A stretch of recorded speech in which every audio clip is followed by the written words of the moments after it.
Brothers and sisters, what I'm about to share with you isn't just a testimony. It's a divine revelation that shattered everything I thought I knew about the spiritual realm. A moment when heaven invaded earth in a small church in Venezuela, leaving even the most hardened criminals on their knees before an altar they came to destroy. I still tremble when I recall that night. My name is Mateo Hernandez, 43 years old, born and raised in the streets of Caracas. For most of my life, I walked the line between faith and doubt. My grandmother was devout, praying rosaries every evening, but my father scoffed at religion, calling it spiritual opium for the weak. I found myself caught in between, attending Sunday service occasionally but never fully surrendering. I was what you might call a convenient Christian, present during Christmas, Easter, and whenever life's troubles became too heavy to bear alone. I worked as a journalist for a small local newspaper, covering mostly crime and political unrest. Venezuela's situation had deteriorated over the years, and my heart had hardened along with it. I documented violence, corruption, and suffering daily, until these stories became just words on paper. Numbers, statistics. My faith, whatever was left of it, had become mechanical, a childhood habit rather than a living relationship. Everything changed 3 months ago. It was a Tuesday night just after midnight when my phone rang. The screen showed unknown caller, and normally I would have ignored it at that hour, but something, a pressure in my chest, a whisper in my spirit, compelled me to answer. Mateo. The voice was deep, unfamiliar, yet somehow known to me. Go to Iglesia Luz Divina tomorrow at 6 p.m. God will show you something you need to see. Before I could respond, the line went dead. I sat up in bed, fully awake now, my heart pounding. I tried calling back, but the number was unreachable. I convinced myself it was a wrong number. A prank call, perhaps even a trap. Anything but what it felt like. A divine appointment. I couldn't sleep that night. The voice echoed in my mind, and images of the small church in the El Valle district flashed before me. I had passed by it many times but never entered. It was in one of the most dangerous neighborhoods in Caracas, controlled largely by gangs who extorted local businesses and churches alike. Why would God want me there, of all places? The next morning, I went through my routine mechanically, the phone call haunting my thoughts. I told myself I wouldn't go. It was foolish, dangerous even. Yet by 5 p.m., I found myself driving toward El Valle, as if pulled by an invisible thread. The rational part of my brain screamed warnings while something deeper, something I had ignored for years, propelled me forward. The journey to Iglesia Luz Divina took me through streets that had deteriorated from my childhood memories into something unrecognizable. Graffiti-marked gang territories. Young men with hardened eyes stood at corners, hands casually resting near concealed weapons. Mothers hurried children indoors before sunset. This was a Venezuela far from the tourist brochures. This was the reality I reported on but rarely experienced firsthand. I parked 3 blocks away, partly for safety, and partly because I was still debating whether to actually enter the church. The walk felt eternal. Each step was heavy with doubt, each breath tinged with fear. What was I doing here? What did I expect to find? The church stood like a small beacon amidst decay. A simple concrete structure with a modest cross above the entrance. Peeling blue paint revealed years of neglect, yet something about it radiated peace in stark contrast to its surroundings. A hand-painted sign read, Iglesia Luz Divina, donde los milagros acontecen, Divine Light Church, where miracles happen. I almost laughed at the irony. Miracles seemed like fantasy in a neighborhood where survival was the daily miracle. As I approached, the sound of worship spilled from the open windows. Not the solemn hymns of my grandmother's church, but passionate cries of praise that made the air itself feel charged. I hesitated at the entrance, feeling like an intruder, an observer, rather than a participant.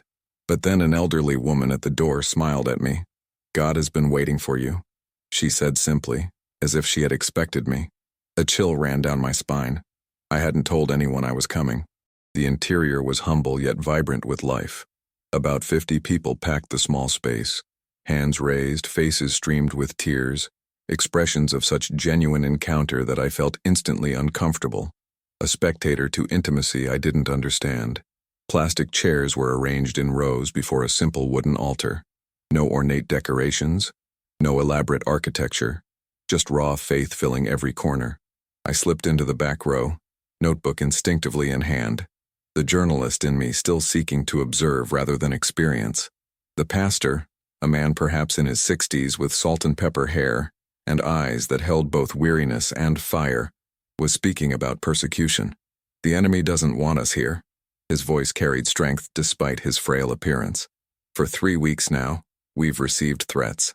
The gangs demand money we don't have. The authorities look the other way. But we will not be silenced. Daniel didn't stop praying when threatened with the lion's den. The 3 Hebrew children didn't bow when faced with the furnace. And we will not stop worshiping when faced with threats from men whose breath is in God's hands. The congregation erupted in approval. Amen! And Gloria a Dios, punctuating the air.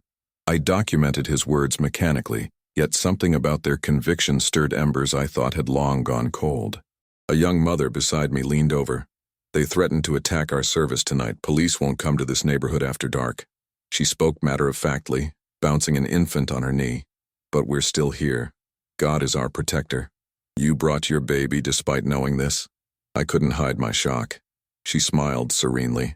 Where else would we be safer than in God's house during worship? Her faith, or foolishness, stunned me. I was about to suggest she leave when the pastor called everyone to gather closer. Something is different tonight, he announced, his eyes scanning the congregation until, unexpectedly, they rested on me. God has sent witnesses. What will happen here tonight will not be hidden. A murmur rippled through the crowd. Several people turned to look at me, and I shifted uncomfortably under their gaze. How did he know I was a journalist? I hadn't introduced myself to anyone except the woman at the door. The worship leader, a young man barely out of his teens, began to play guitar again, and the congregation transitioned into something unlike any church service I'd experienced. It wasn't structured or programmed, but flowed like water. Prayers becoming songs, becoming testimonies, becoming prophecies. Hours seemed to pass in minutes. Then she appeared, a small girl, perhaps 7 or 8 years old, with eyes that seemed to contain wisdom beyond her years. She stood quietly at first, but then raised her hand as if in school. The pastor immediately yielded the microphone. The men with guns are coming, she said simply, her voice clear and unafraid. They will arrive at 9:17. Do not fear. God will show his power tonight. The ones who come to harm will leave to heal. The clock on the wall read 8:52. A holy hush fell over the room. No panic, no rush to the doors, just a deepening of resolve that I could feel physically in the air, like the pressure before a storm. The pastor nodded as if receiving confirmation of something he already knew. Grace has spoken, he said, referring to the child. She has never been wrong. Let us pray not for our safety, but for the salvation of those who come against us. What happened next defies rational explanation. The congregation formed circles holding hands, praying not in fearful whispers but in confident declarations. Some began to speak in languages I didn't recognize. Glossolalia, I would later learn it was called. The atmosphere thickened until it felt like walking through water. I found myself torn between journalistic instinct and human fear. Should I document this potential tragedy or flee while I could? My feet seemed rooted to the floor. The elderly woman who had greeted me at the door now stood beside me. You were called here to witness, she said, her voice barely audible above the prayers. What your eyes see tonight, your heart must believe. At precisely 9:17, I checked my watch in disbelief. The doors burst open. 5 men entered, faces partially covered by bandanas, guns held confidently in hands accustomed to their weight. I recognized the distinctive tattoos of Los Sombras, one of the most violent gangs in Caracas. Their leader, a muscular man with a scar running from eye to chin, scanned the room with cold calculation. Nobody moves, he shouted, firing a shot into the ceiling. Dust and concrete particles rained down, but remarkably, not a single person scattered or screamed. The worship never stopped. If anything, it intensified. The gangsters looked momentarily confused by the lack of terror. This wasn't the reaction they were accustomed to. Their leader's eyes narrowed. Where is the money? The pastor has been collecting protection fees but hasn't paid. He gestured to 2 of his men. Search the office. The pastor stepped forward, empty hands raised. We have no money to give you. What little we collect goes to feed the hungry in our community, including families of your own members.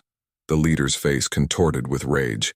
He raised his gun, pointing it directly at the pastor's forehead. Then we'll take a different payment today. An example needs to be made. I should have closed my eyes, I should have ducked down. Instead, I watched, my journalist's hands mechanically taking notes even in this moment of horror, as his finger tightened on the trigger. What happened next is why I'm sharing this testimony. The gun fired. I heard the explosion, saw the flash, but the bullet never reached the pastor. It was as if it hit an invisible wall and clattered to the floor. The gangster's eyes widened in disbelief. He fired again, and again. Each bullet dropped harmlessly to the ground. "What trick is this?" he screamed, advancing toward the altar. The congregation continued worshiping, their voices now reaching a crescendo that seemed to make the very air vibrate. The small girl, Grace, stepped forward again. She looked directly at the gang leader without a trace of fear. "God says to tell you that he has been waiting for you, Carlos Mendez. He knows about the scar your father gave you when you were 9. He knows how you cried every night for a year after your mother left. He knows you lead Los Sombras, but you are still the boy who once dreamed of being a doctor to help people, not hurt them." The man, Carlos, went pale beneath his bandana, which he now tore off as if it was suffocating him. "Who told you these things?" he demanded, his voice losing its commanding edge. "Who told you my name?" "The same one who stopped your bullets," she replied simply. The other gang members looked increasingly uneasy, shifting their weight from foot to foot. One of them suddenly cried out and dropped his weapon as if it had burned him. "It's hot. The gun turned hot in my hand." The others reported the same phenomenon, dropping their weapons, which hit the concrete floor with metallic clangs that punctuated the worship. And then, before my disbelieving eyes, an invisible force seemed to ripple through the room. I felt it pass through me like a wave of electricity that didn't hurt but cleansed.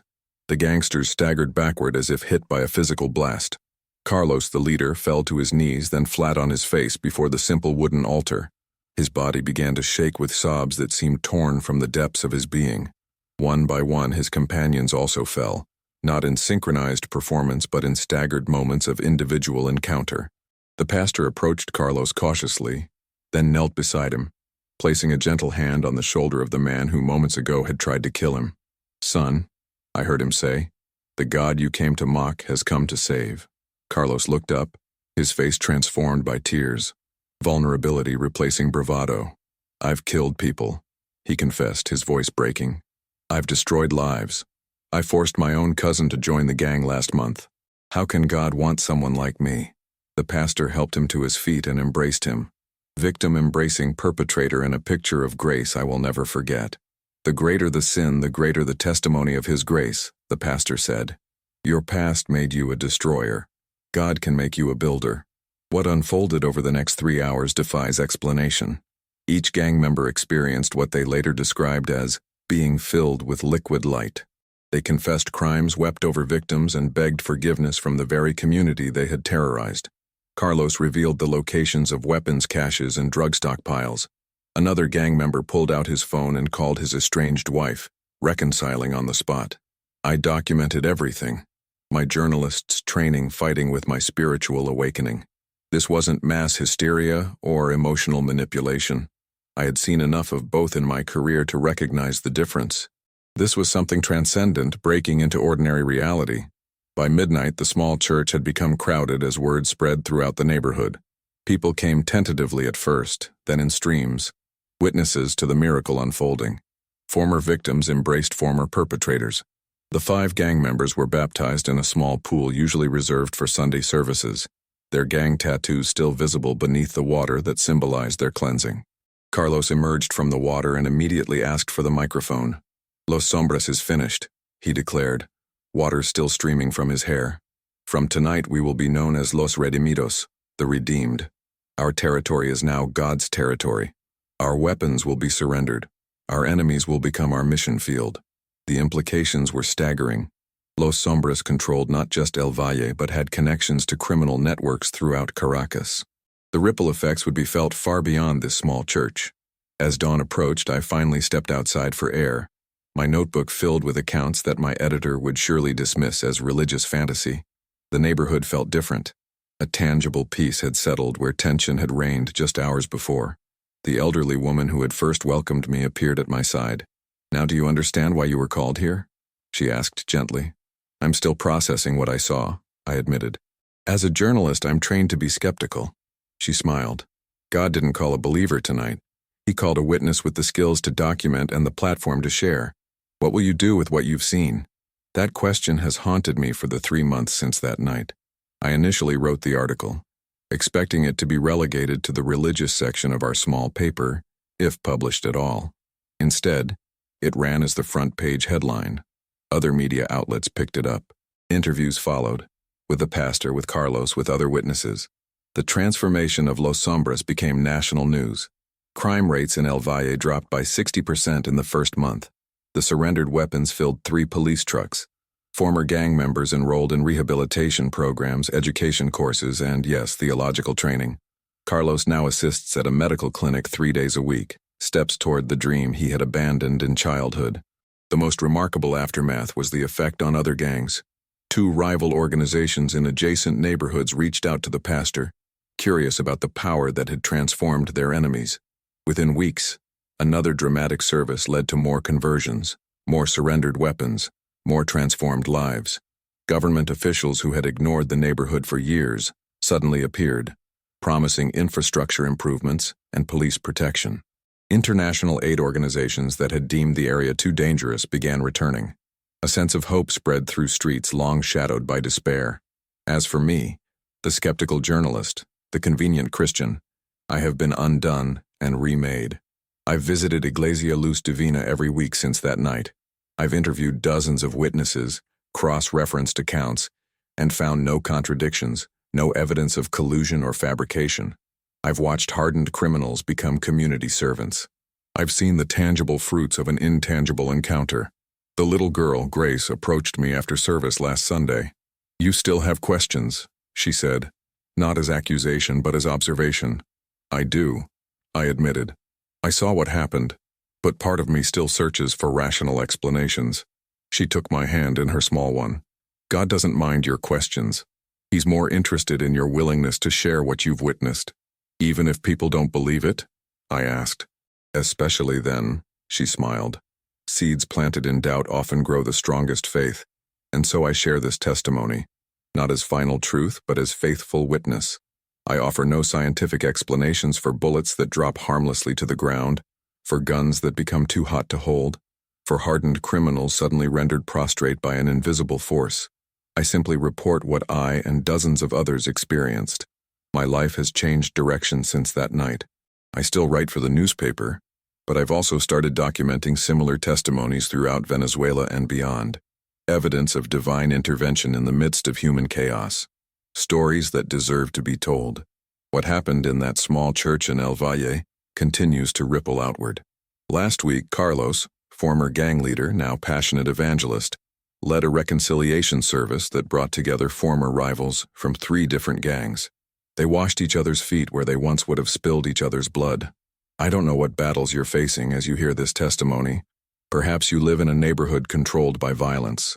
Perhaps you are the cause of others' suffering. Perhaps, like me, you've walked the comfortable middle ground of convenient faith. But I believe with all my heart that the same power that stopped bullets in midair and brought hardened criminals to their knees can transform whatever situation you face. The same God who knew Carlos's childhood wounds knows yours.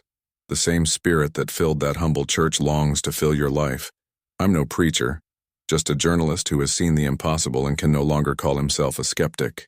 I've witnessed heaven invade earth in a small church in Caracas, and nothing, not my career, not my rational mind, not my former cynicism, can explain it away. So I extend to you the question that changed everything for me. What will you do with what you've heard? Let us pray together now. Close your eyes, open your heart, and imagine that invisible wall that stopped bullets now surrounding you, protecting you, loving you. The God who knows your name is waiting for your response. Father, I pray for everyone hearing this testimony. Let your power fall as it did that night in Caracas. Break chains of addiction, violence, doubt, and fear. Transform communities through transformed individuals. Show your glory not just in church buildings but in streets controlled by darkness. You are the God who turns weapons into plowshares, enemies into brothers, skeptics into witnesses. Do it again, Lord. Do it now, in hearts open to receive. In Jesus' name, amen. Brothers and sisters, something is shifting in the spiritual atmosphere. What happened in that small Venezuelan church is just the beginning. God is raising up unlikely evangelists from the most broken places. Former destroyers are becoming builders. The same power is available wherever this testimony is heard. Receive it. Believe it. Share it. The testimony I've shared is not the end of the story. It's an invitation to become part of it. For the weapons of our warfare are not carnal but mighty through God to the pulling down of strongholds. What strongholds need to fall in your life today? The same God who revealed himself in Iglesia Luz Divina is revealing himself to you right now. The invitation stands. The altar is open. The miracle awaits. What I haven't told you yet, what I've been processing these past weeks, goes beyond even what you've heard. The transformation didn't stop at that church or even within that neighborhood. Like a divine wildfire, it spread in ways that defy explanation. 2 weeks after that night, I received another mysterious call. This time I recognized the voice immediately. The same deep timbre that had directed me to Iglesia Luz Divina. "Mateo," the voice said, "your work has just begun. Go to the central prison tomorrow. Carlos's brother awaits." The central prison of Caracas is notorious. Overcrowded, violent. A place where guards are as corrupt as the inmates they oversee. As a journalist, I had reported on riots there, on bodies that mysteriously disappeared from its morgue, on the criminal networks that operated from within its walls. The thought of entering voluntarily made my stomach turn. Yet the next morning I found myself presenting my press credentials at the prison gates, requesting an interview with Antonio Mendez, Carlos's older brother, serving 20 years for murder and organized crime. I expected to be refused. Instead, a guard led me through grim corridors where eyes followed our every move. "The religious guy," one inmate called out as I passed. "The one who wrote about the miracle." News travels, even to the darkest places, perhaps especially to the darkest places. Antonio awaited in a small interview room, his muscular frame adorned with tattoos telling the violent story of his life. The family resemblance to Carlos was striking, the same intense eyes, though Antonio's held none of the newfound peace I'd seen in his brothers. "You wrote about Carlos," he said without preamble, "about what happened in that church." I nodded, setting my recorder on the table between us. "I did. I was there. I saw everything." "Carlos came to see me yesterday," Antonio continued, leaning forward. "He's different, completely different. The brother I knew would cut a man for looking at him wrong. Now he's talking about forgiveness and second chances. He studied me intently. He said bullets stopped in midair, said guns burned in their hands, said some kind of power knocked them down. That's what happened," I confirmed. "I saw it with my own eyes." Antonio leaned back, a calculating expression crossing his face. "I control 3 cell blocks in this prison. My word determines who lives and who dies in here. I've killed men with my bare hands." His voice dropped lower. "But my brother was always the stronger one. If something could bring him to his knees." He trailed off, lost in thought. "Would you like to hear more about what happened?" I asked carefully. "No," he said sharply, then hesitated. "Yes, maybe. I don't know what I want anymore." For a moment, the hardened criminal facade cracked, revealing confusion beneath. "Carlos says God knows me, knows things about me nobody could know." I remembered Grace's words to Carlos, the intimate details that had broken through his defenses. "What if that's true?" I asked. "What if God does know you? Not just what you've done, but why you did it? What if he knows the person you were meant to be before life led you here?" Antonio's eyes flashed with anger, then uncertainty. "I'm beyond saving," he said flatly. "Even if your God is real." "That's what Carlos thought too," I reminded him. The conversation continued for an hour, Antonio alternating between threatening postures and vulnerable questions. When our time ended, he asked if I would return the following week. I promised I would. What I didn't expect was what awaited me outside the prison.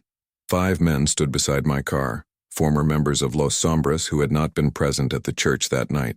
My heart raced as I approached, keys clutched in my hand like a pathetic weapon. "You're the journalist," one said. Not a question, but a statement.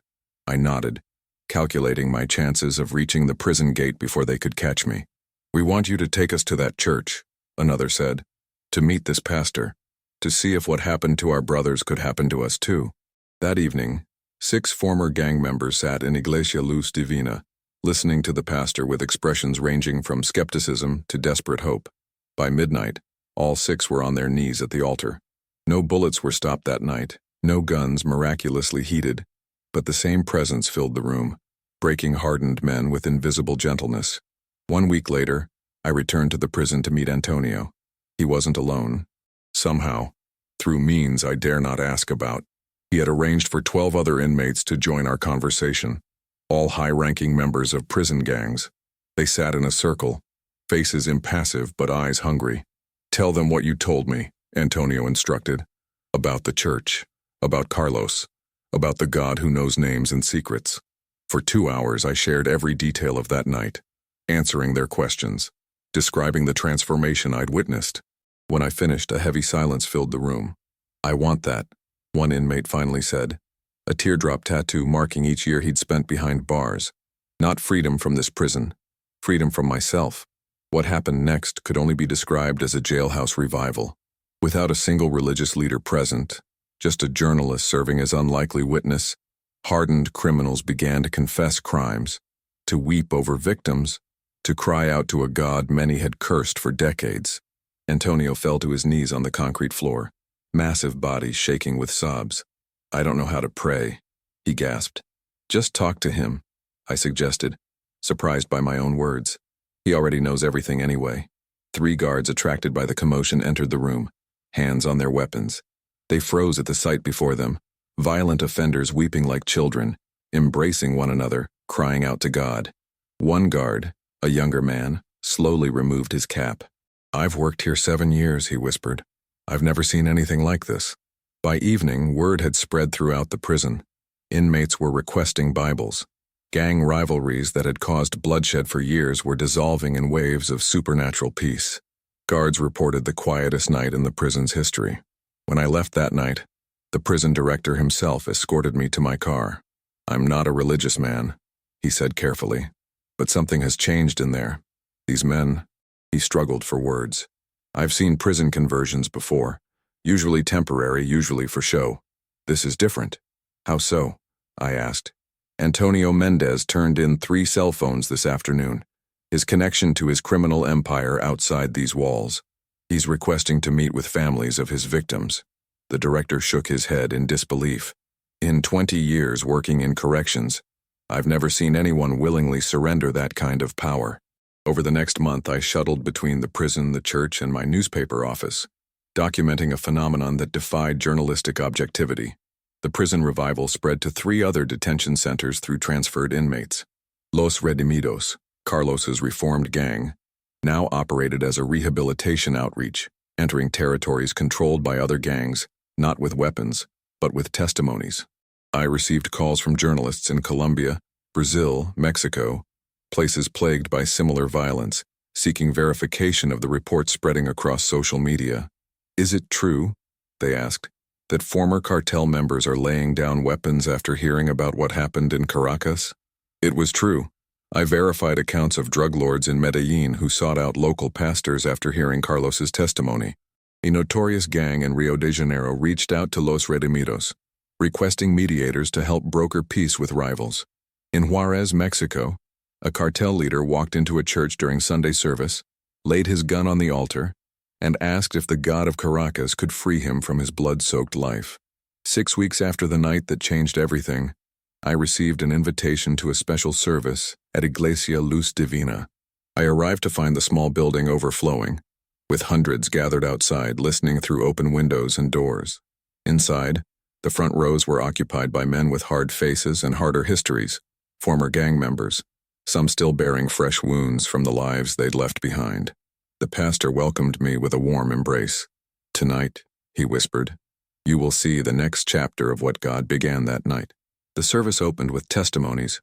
Carlos, his transformed gang members, family members of those affected by the change. A mother wept as she described her son's return from gang life, how he now helped with household chores and had enrolled in night school. A teenage girl spoke of her brother, killed in gang violence 2 years earlier, and her path to forgiving his murderers, 2 of whom now sat in the front row, tears streaming down tattooed faces. Then the pastor introduced a special guest who had been granted temporary leave from Central Prison, accompanied by guards who remained respectfully at the back of the church. Antonio Mendez approached the microphone, massive frame dwarfing the pastor beside him. I have spent my life taking, he began, voice rough with emotion, taking lives, taking peace, taking innocence. Today, I come to give something back. He unfolded a paper, a list of names. Slowly, painfully, he read each one. Victims who had died by his hand or by his orders. After each name, he paused, allowing the weight of the life taken to settle over the congregation. Some names drew gasps of recognition or cries of grief from those present. When he finished the grim recitation, Antonio looked up, face streaked with tears. I cannot bring them back. I cannot undo what I have done. But I stand here today to take responsibility before God and this community. My life belongs to justice. I will serve my sentence. But my soul, his voice broke. My soul now belongs to the God who found me in the darkest place and called me by name. From the back of the church, a woman stood. Elderly, bent with years of grief, she made her way slowly to the front. I recognized her from news reports years earlier. The mother of Antonio's most famous victim, a young police officer who had refused to be bribed and paid with his life. The congregation held its breath as she approached Antonio. Guards tensed, stepping forward, but the pastor motioned them to wait.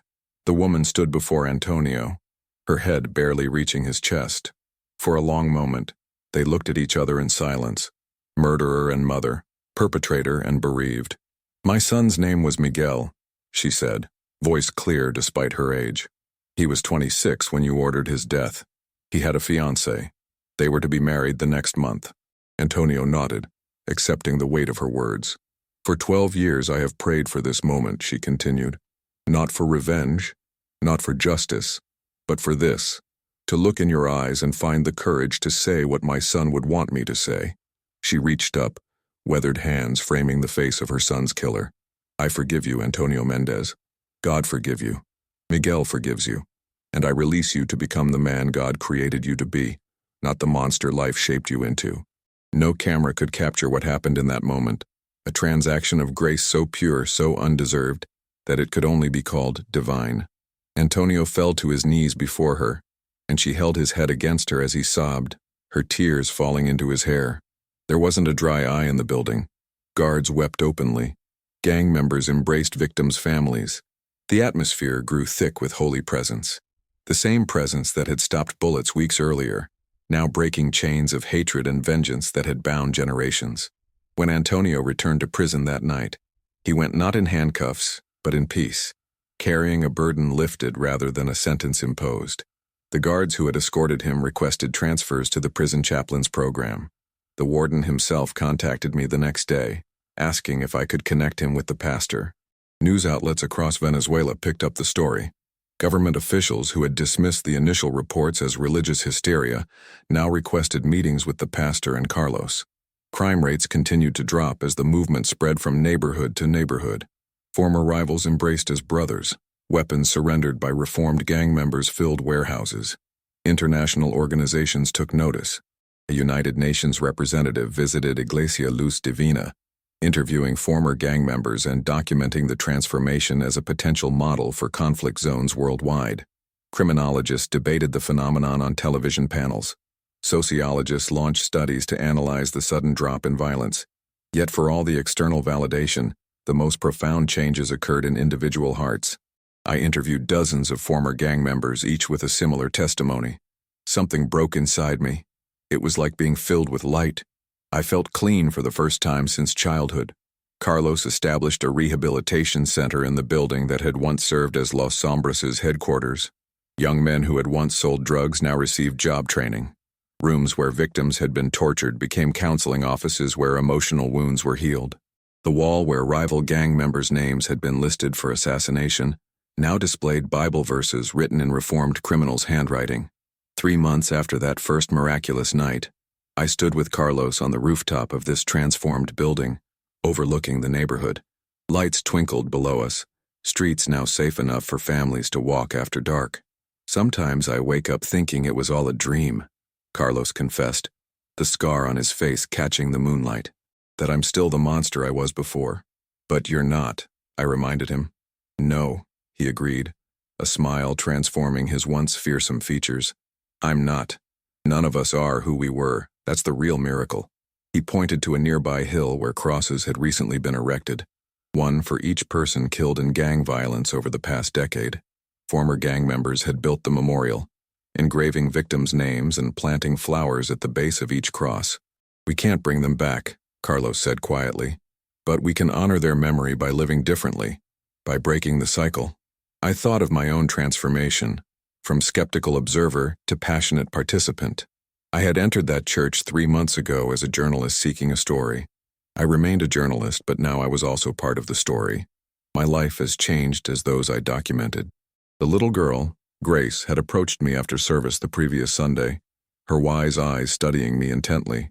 "You still have work to do," she said simply. "This story isn't just for Venezuela." "What do you mean?" I asked. "There are other Caracases," she replied. "Other places where darkness seems too strong to overcome. Your testimony will go to those places." Her words proved prophetic.